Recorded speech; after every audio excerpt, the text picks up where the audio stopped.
Здравейте! Искам да покажа нещо. Как с подръчни материали мога да спасим положението.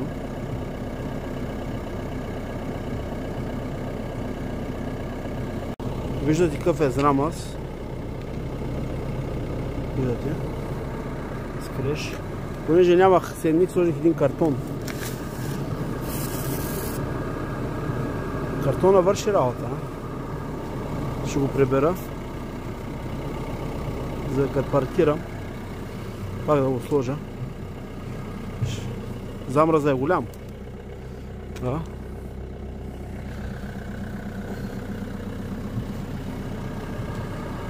Ама те може да караш, не е проблем.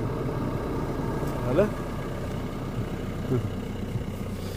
И така, това от мене.